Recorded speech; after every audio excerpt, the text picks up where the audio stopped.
Hi everyone, and thanks for joining us for today's video, where we're going to talk about three killers who posted shocking photos of their victims online. We have some really bizarre stories, and we hope you'll enjoy it.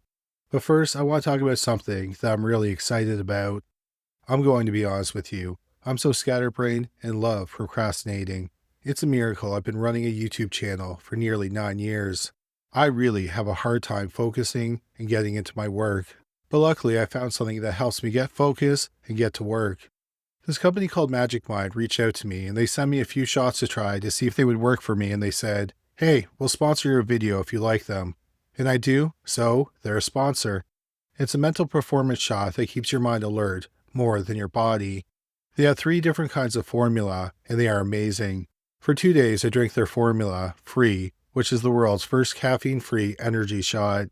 It cleared my mind and I was relaxed but dialed in. Not only did I get my work done for both days, but I also made sure I cleaned up my desk at the end of the day, which is something I rarely do. Then, for the next 2 days, I went with the original, which is my favorite. After sitting down on my laptop, I found myself getting lost in my work and loving it.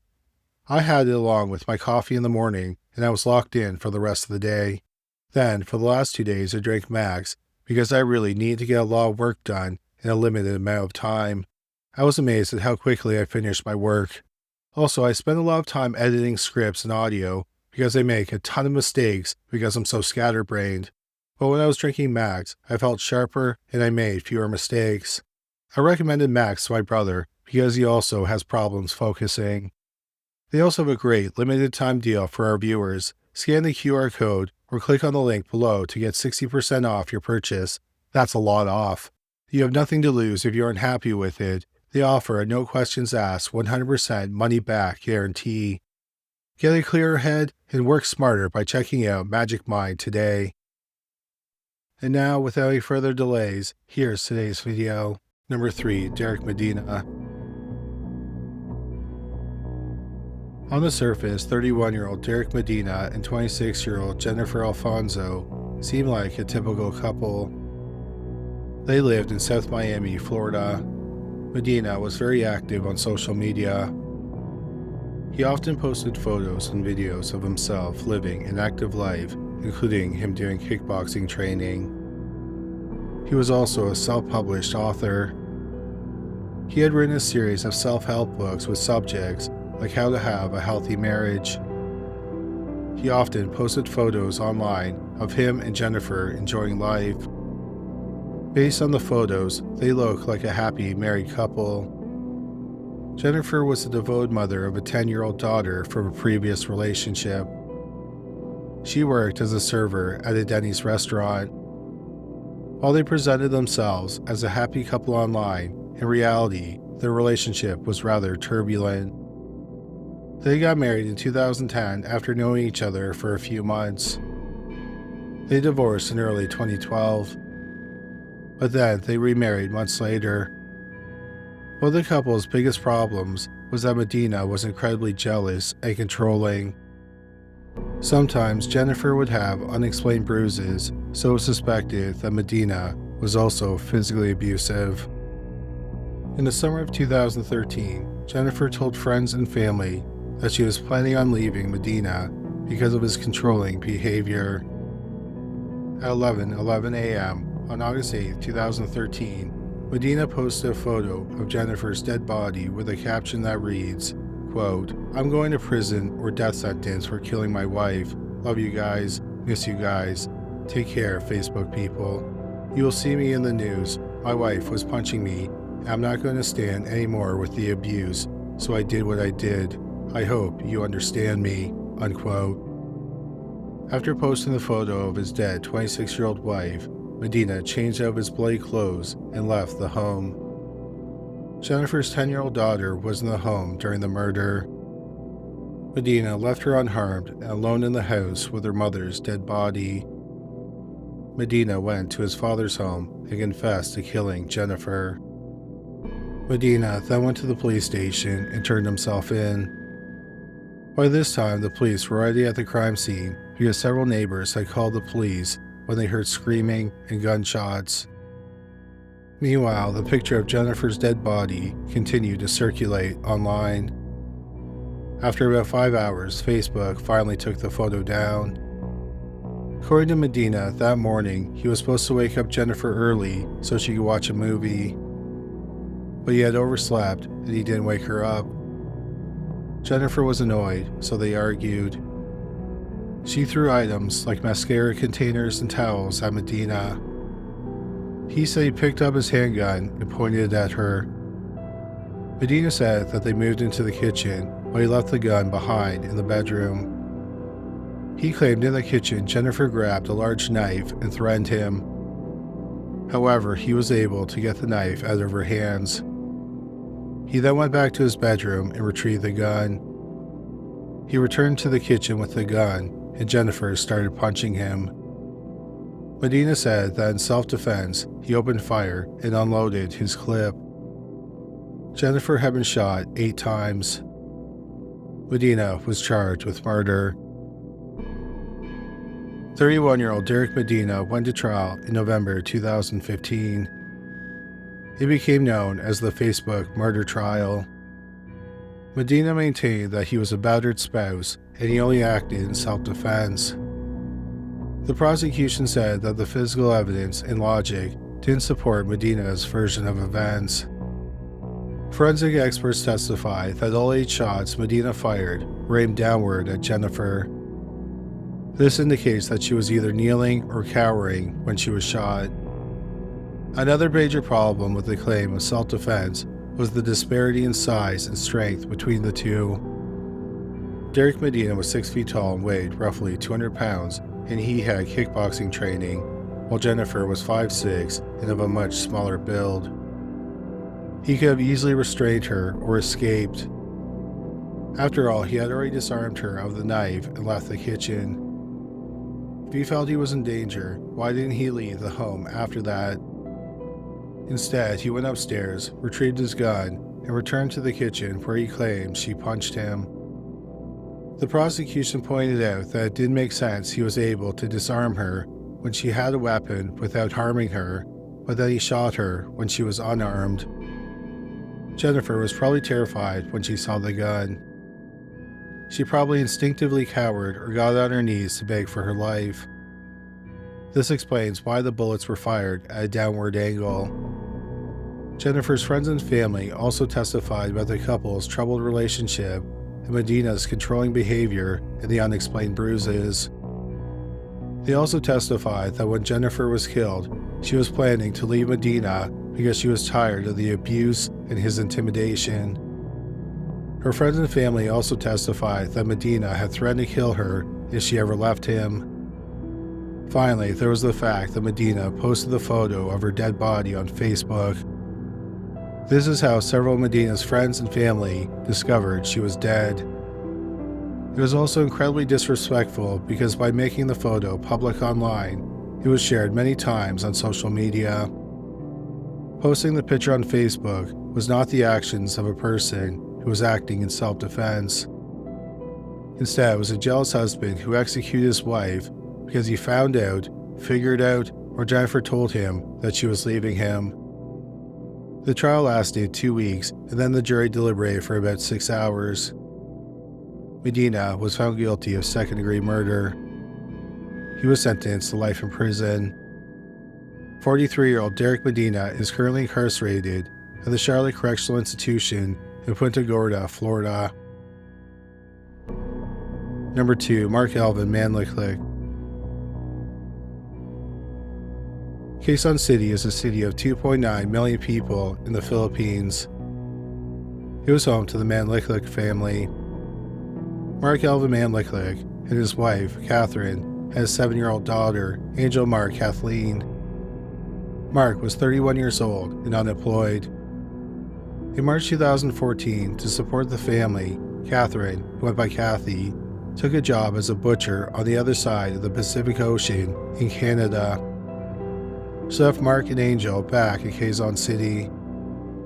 After a few months, the distance between Mark and Kathy put a lot of strain on their relationship, and they argued frequently on social media. Then, Mark felt that she was ignoring his messages. He told her that she needed to return home, or he would do something drastic. Early on May 20th, 2014, Kathy still had not answered his calls or Facebook messages. Around 3 a.m., Mark decided to do something that would get Kathy's attention. He went into the bedroom of his 7-year-old daughter, Angel.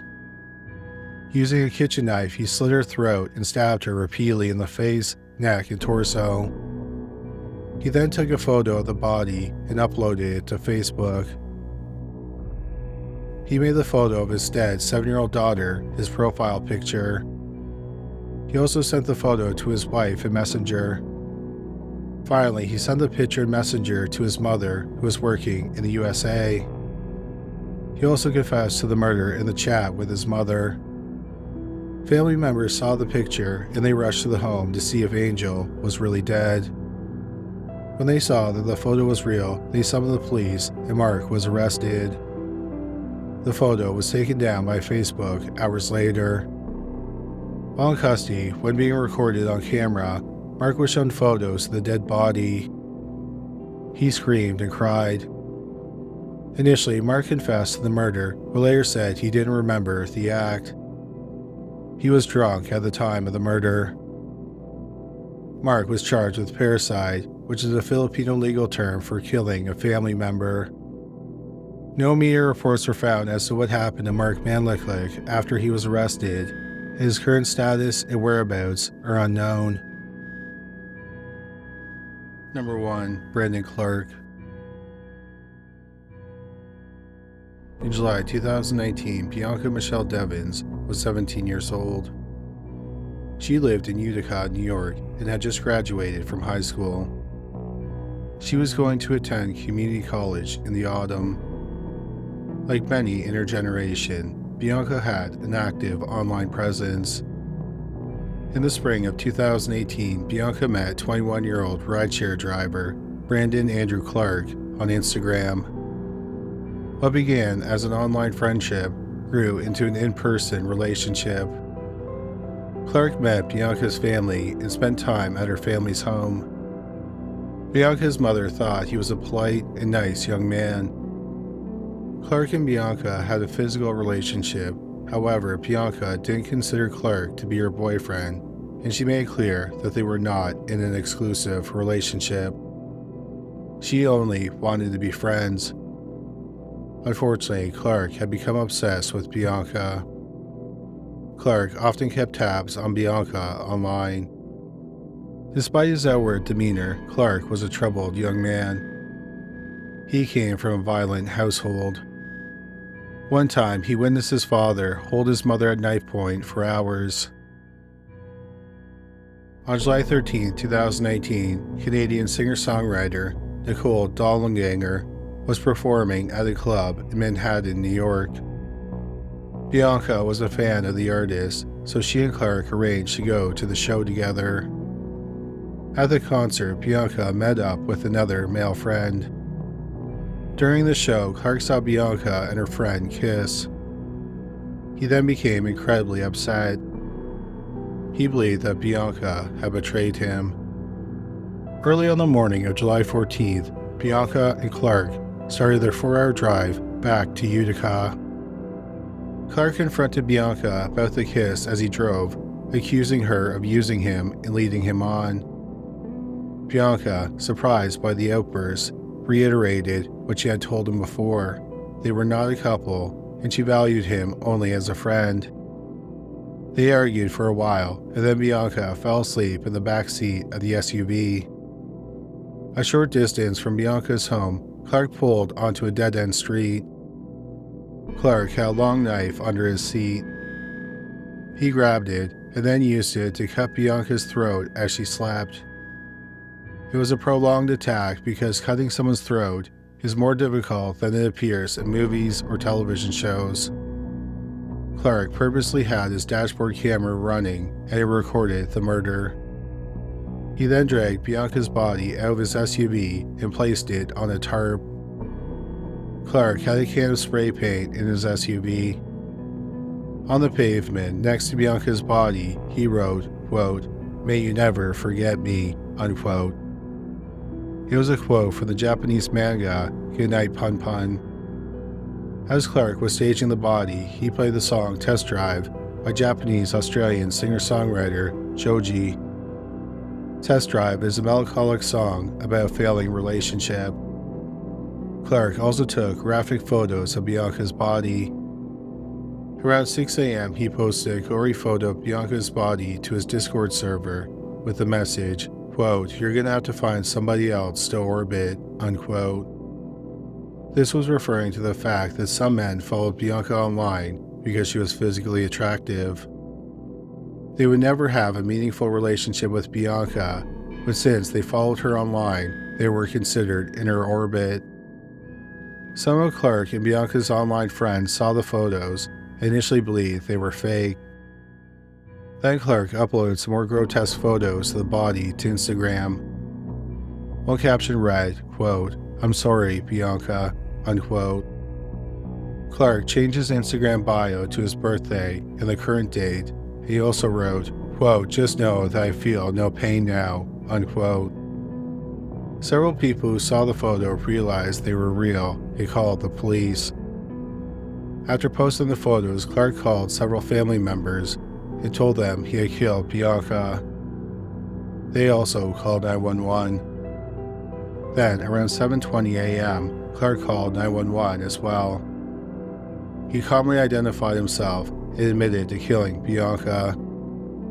He told the dispatcher where the police could find him and Bianca's dead body. Utica police officers arrived on the scene swiftly. When they arrived, Clark cut his neck with a knife and then fell into the tarp that was covering Bianca's body. He then used his phone to take his selfie. Clark was taken to the hospital and he survived his injury. He was charged with second-degree murder. Sadly, the photos of Bianca's dead body went viral online. It was the first time in history that murder photos went viral. By the end of the day, the hashtag RIP Bianca was trending on Twitter. People also sadistically harassed Bianca's family by sending them the photos. The gruesome photos were eventually taken down from social media sites, but an untold number of people saved them or took screenshots. The video of the actual murder recorded on dashcam was never made public. Clark said he recorded the murder so he could watch it later. He had never planned to upload it. Brandon Clark was charged with second-degree murder.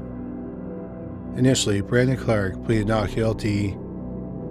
However, the prosecution had a mountain of evidence, including video of Clark committing the murder and the photos of the dead body taken by him. So in February 2020, Clark pleaded guilty to murder. At the hearing, it was revealed that Clark had been planning the murder for some time. He had looked up terms like how to incapacitate someone and information on the carotid artery. He was sentenced to a maximum 25 years to life. At the time of this recording, 27-year-old Brandon Clark is serving a sentence at the Attica Correctional Facility in Attica, New York. He'll be eligible for parole in July 2044 when he'll be 47 years old. Thank you so much for watching today's video. If you enjoyed it, we'd really appreciate it if you subscribed. Also, don't forget to watch our shorts on YouTube, Instagram, and TikTok. Once again, thank you for watching.